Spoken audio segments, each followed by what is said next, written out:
Salut à vous les amis, alors aujourd'hui une nouvelle vidéo. Alors je sais pas si vous avez vu, le soleil est vraiment chaud. Alors cette petite vidéo c'est à la suite de la vidéo que j'avais fait concernant les femmes battues. Donc la vidéo qui s'intitulait Est-ce ta femme ou ton objet. Et aujourd'hui tout simplement les amis, je veux pas m'éterniser dessus, mais c'était important pour moi que je puisse recueillir le témoignage de quelqu'un qui l'a vécu, qui a vécu cette expérience, mais non seulement l'a vécu, l'a combattu et a gagné ce combat. Donc sans plus tarder les amis, je vais vous présenter Livia. Je ne vais pas dire plus que ça, elle va se présenter d'elle-même.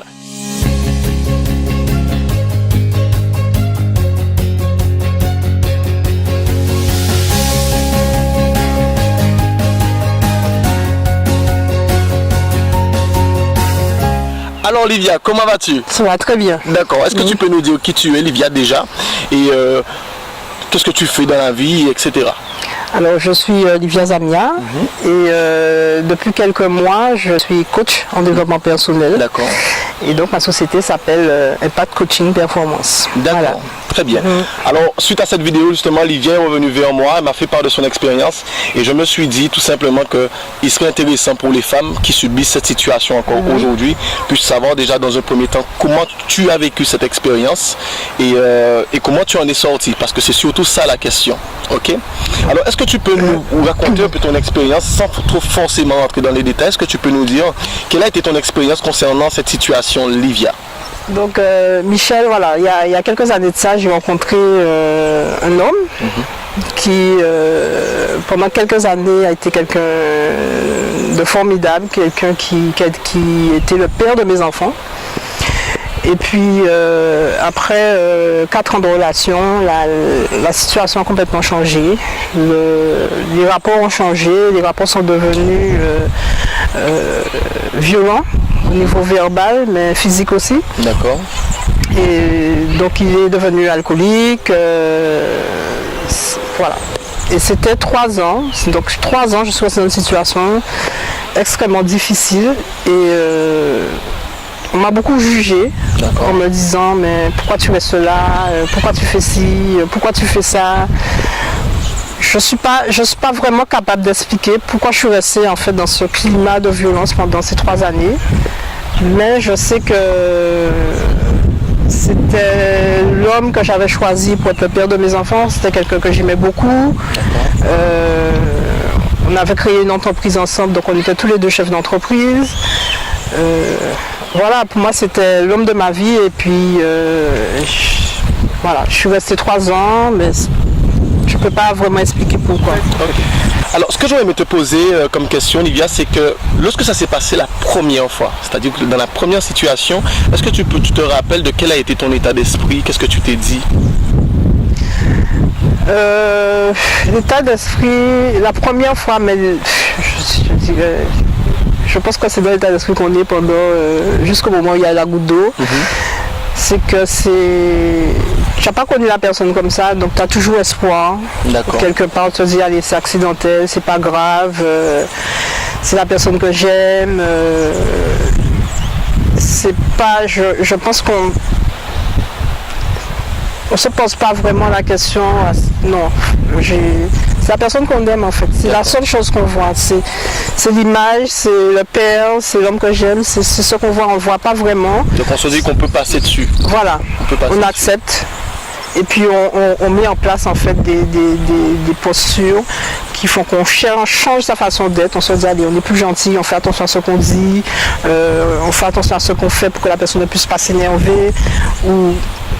Donc moi la question que je te pose justement suite à ça, est-ce qu'on ne pourrait pas se dire qu'à ce stade-là, comme tu dis, justement, on cherche à éviter ces situations, est-ce qu'on n'est pas dans une perte d'identité justement? Oui. Voilà. Complètement. Complètement, on se change. Hein. En fait, on s'adapte à la situation, on change sa personnalité pour pouvoir correspondre peut-être à la personnalité que la personne attend de nous. Et on est quelqu'un de différent. D'accord. Moi, j'étais pas moi. J'avoue que aujourd'hui que j'étais pas moi. D'accord. Donc je pose une question un peu évidente, mais je veux quand même que les autres ont la réponse. Malgré ce changement que tu as opéré chez toi, on parle vraiment là de perte d'identité, que tu t'es adapté à ce que la personne voulait et non ce que toi tu voulais. Est-ce qu'il y a eu du changement, Livia? Est-ce que la situation s'est arrangée? Est-ce qu'il y a eu du changement par rapport à ça? Alors, par rapport à la personnalité, alors... Non, par rapport à la situation, est-ce qu'il a arrêté de te battre pour autant? Non. D'accord. Je crois que quand on se met dans cette situation, en fait, on se rend de plus en plus vulnérable. D'accord. Et en fait, ça donne encore plus de puissance, de hauteur à la personne sur toi. Et là, vraiment, tu deviens vraiment, je dirais, la carpette de la personne. La carpette de la personne. C'est carrément pour moi ce que tu viens de dire, Olivia. Parce que tu es en train de me dire, que je comprenne, que en acceptant de faire ce que la personne qui est en face veut que tu fasses, tu deviens en fait l'objet de cette personne à ce moment-là. Tu lui donnes du pouvoir. Tu lui donnes du pouvoir. Tu lui donnes du pouvoir sur toi. D'accord. Donc est-ce que ça veut dire que ce que tu es en train de dire aux personnes qui t'écoutent, ça veut dire que c'est là où on a encore plus s'affirmer en fait? Il faut s'affirmer. D'accord. Il faut refuser en fait de s'abaisser et de donner du pouvoir à la personne. C'est vraiment du moment où on s'adapte à la situation, là c'est fini. Là c'est fini, on n'est pas quelqu'un, on est esclave. On est esclave de la situation, esclave de la personne qui est en face de nous. Et mentalement, on n'existe plus. Et justement par rapport à ça, donc en même temps je travaillais, donc j'allais travailler souvent avec des vêtements longs, donc des jupes longues, des hauts longs, parce que bon, j'avais souvent des bleus. Et j'avais des réactions très très agressives par rapport aux gens que je rencontrais. Et quelques années après, j'ai rencontré des personnes, je ne comprenais pas leur comportement par rapport à moi, et puis je croyais qu'ils étaient méfiants, qu'ils me regardaient d'un œil un peu bizarre. Et puis un jour, vraiment j'ai été vers eux, je leur ai dit, mais qu'est-ce qui se passe? Pourquoi tu me regardes comme ça? Pourquoi tu me parles comme ça? Qu'est-ce que je t'ai fait? Et ils me dit, tu te rappelles pas à une époque, tu m'as fait ça, tu m'as crié dessus, voilà. D'accord. Et donc, toutes les personnes avec qui j'ai eu cet échange-là, je me suis excusée. D'accord. Je leur ai expliqué que voilà, à cette époque-là, je vivais ça et que je ne me rappelais pas de ça. C'est vraiment quelque chose d'inconscient en fait. D'inconscient, c'était... En fait, je fonctionnais de façon automatique. J'étais dans l'agressivité en permanence. Et mes enfants aussi, et j'avoue que j'ai un trou noir par rapport à certaines choses. Je pense que mon cerveau, il a dit ok, tu n'as pas besoin de ça pour pouvoir avancer. Mais j'ai des trous noirs, j'avais 2 enfants, j'avais une gamine qui faisait son CP, l'enfant a fait son CP, mais je ne me rappelle pas mettre assez à côté de l'enfant pour l'aider à faire ses devoirs. Et aujourd'hui, c'est un enfant extraordinaire et intelligent, puisqu'en plus elle a une année d'avance là. Donc, mais voilà. Je ne suis pas capable d'expliquer. Il y a des moments où j'ai des trous noirs. D'accord. En venant aux enfants, Olivia, justement dans cette situation, pendant que vous viviez, est-ce que c'est arrivé qu'il y ait eu des scènes de violence devant les enfants? Oui. D'accord. Est-ce que tu peux nous dire comment tes enfants vivaient ça et comment toi tu vivais ça par rapport à tes enfants? Je me rappelle, pour le peu d'images que j'ai en tête, que les enfants avaient du mal en fait à se positionner, soit avec la mère, soit avec le père. D'accord. Donc ça allait créer une division interne. Voilà, parce que les enfants, oui. Je me rappelle aussi de m'être enfermée à plusieurs reprises dans la chambre ou dans des pièces pour pouvoir protéger mes enfants de certaines situations. D'accord. Je me rappelle des moments où je passais des heures à prier parce que je pense qu'à ce moment-là que j'ai développé ma relation avec Dieu. Et je passais des heures à prier. D'accord. À prier, voilà, c'est des images qui me reviennent. Et ça fait longtemps que j'en avais pas parlé. Bon, je risque d'être un petit peu touchée par ça. En tout cas, je te remercie beaucoup, Lydia. Mais c'est vrai que mes enfants, à ce jour, je n'ai pas eu de retour. Vis-à-vis de retour négatif. Voilà, et psychologiquement dérangé, tout ça, non. D'accord. Et parce que je n'ai pas, après quand la relation s'est terminée, il y a une chose importante aussi, c'est qu'à aucun moment j'ai dénigré en fait l'image du père par rapport aux yeux de mes enfants. À aucun moment j'ai dit que ton papa il est ci, ton papa il est ça. Donc elle garde quand même une image, je dirais, du père, de l'homme. Voilà. À aucun moment je n'ai relaté d'histoires sur de mauvaises, je n'ai pas donné de mauvaises images au père. D'accord. Quel est l'élément, Lydia, qui t'a permis de prendre une décision radicale? Qu'est-ce qui t'a permis de sortir de ça? Alors la veille de la séparation, donc il y avait eu une dispute assez violente. Et le lendemain, quand je me suis réveillée, parce que je dormais très peu, je dormais en fait, il fallait toujours que je sois sous le qui-vive. En fait, je dormais, mais j'étais extrêmement fatiguée, j'en pouvais plus. D'accord. Il y avait eu plusieurs fois, je dirais dizaines de fois, il a tenté de nous tuer. Alors je sais pas, j'arrive pas à comprendre les raisons. Mais là, il y avait eu ce jour où au réveil, je me suis levée, je me suis dit, ok, tu prends tes affaires et tu sors, tu pars, tu quittes ta maison, je ne veux plus te voir. C'était ce jour-là, c'était la goutte d'eau en fait qui avait fait déborder le vase. Et je n'étais plus en mesure d'accepter quoi que ce soit. Là, c'est comme si je m'étais réveillée. L'image que j'ai, c'est que ce jour-là, voilà, c'est comme si aujourd'hui, là, il y avait eu cette lumière. Je me suis levée et j'ai vu tout lumineux autour de moi. Et je me suis dit, voilà, la vie, c'est ça. Et tu prends tes affaires et tu t'en vas. Et à ce moment-là, j'ai pris mes enfants, je suis partie avec eux et j'ai dit dans 2 heures je reviens et il ne faut pas que tu sois là. Et il s'est passé combien de temps entre la première fois où il t'a frappé et le moment où tu as pris cette décision? C'est 3 ans. 3 ans. C'est 3 ans dans notre vie, puisque les enfants, ils étaient là. Oui, c'est 3 ans. Il y avait beaucoup de jalousie aussi. Il était très jaloux. Il me dénigrait beaucoup sur mon physique, sur le fait que je ne sois pas belle, sur le fait que quand je m'habille pour aller travailler, donc je ne me mettais jamais en valeur parce que pour lui, je devais aller à guichet les hommes. En fait, c'était mon truc. En fait, voilà, c'était dans cette dynamique qu'on était où... c'est vrai, c'est très important ce que Olivia est en train de dire, parce que c'est vrai que pour le moment, on parle principalement de violence physique, mais il y a aussi la violence verbale qui est aussi dévastatrice, si j'ai envie de dire, parce qu'elle touche l'intégrité, elle touche la confiance en soi, et on retrouve aussi beaucoup de femmes, et peut-être des fois beaucoup d'hommes aussi, mais qui se retrouvent complètement détruits juste par des paroles, parce que à force de l'entendre, comme ça, on en fait une croyance en fait, et c'est des personnes qui se retrouvent avec des blocages la plupart du temps, sont dus, c'est parce qu'à un moment donné, tout ce que le mari dit, le mari ou la femme, on a tendance à penser que tu dis ce que tu veux, moi je m'occupe pas de ce que tu dis. Oui, mais l'inconscient l'entend, l'inconscient l'intègre et l'intègre comme une croyance. Tout à fait. Donc Livia, j'aurais aimé que tu nous dises aussi comment ça se passait avec ton entourage. Est-ce que tu avais des personnes autour de toi? Comment ça se passait avec ton entourage? Alors, l'entourage. Voilà, j'ai beaucoup souffert au niveau de l'entourage. Alors, j'avais ma famille en fait qui me disait il faut que tu sortes de là, c'est pas un homme pour toi, etc. Donc moi j'ai tenu tête. La famille te parle, les amis te parlent.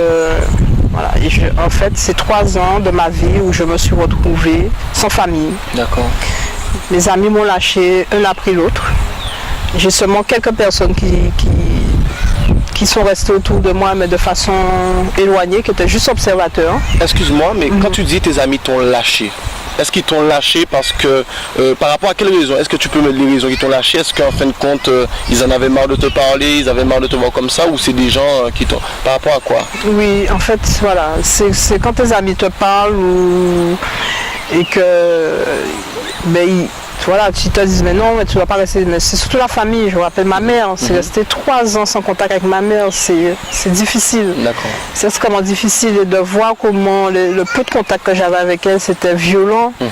Et quand j'ai ma tante qui m'a dit une fois, il n'y a pas très longtemps, il y a peut-être 2 ans de ça, elle me dit, 4 ans après, qui me dit, tu sais Livia, je vais te dire ça, il ne faut pas que tu prennes au sérieux. Je te dis ça juste pour que tu aies l'information, mais sache que tu m'appelais et tu appelais ta maman à n'importe quelle heure du jour ou de la nuit. Je n'ai aucun souvenir de ça. Et tu l'insultais. Non mais au niveau que c'était, je limite, voilà, ma maman c'est ma maman, c'est quelqu'un que j'aime beaucoup, qui m'a toujours tout donné, qui s'est toujours battu et là je... Et donc c'est vrai que ça m'a beaucoup touchée et donc voilà. Et c'est vrai que j'ai perdu beaucoup d'amis, des personnes auxquelles je tenais beaucoup. Mais voilà, aujourd'hui j'ai d'autres amis. Voilà, j'ai d'autres qui sont revenus. Donc aujourd'hui, oui, je suis bien. J'ai fait beaucoup de travail sur moi. Donc développement personnel, hein, j'ai travaillé avec des psys, avec des coachs. Et aujourd'hui, je peux dire que je suis bien. J'en parle là, mais c'est vraiment parce que je suis coach et que j'ai envie que les gens qui regardent des femmes qui ont été comme moi, qui sont comme moi aujourd'hui, eh bien, comprennent que voilà, la vie c'est pas ça. D'accord. On n'est pas fait pour vivre comme ça. D'accord. Qu'on est tous amenés à être heureux dans la vie. Surtout que les femmes sont des reines. Voilà, des reines, des princesses pour les petits, parce que les enfants aussi, moi j'avais 2 filles, donc pour moi ce sont mes princesses. Il n'y a pas longtemps quand je leur disais, vous savez, vous êtes les personnes les plus précieuses dans ma vie, et que rien, je me suis vraiment battue pour elles.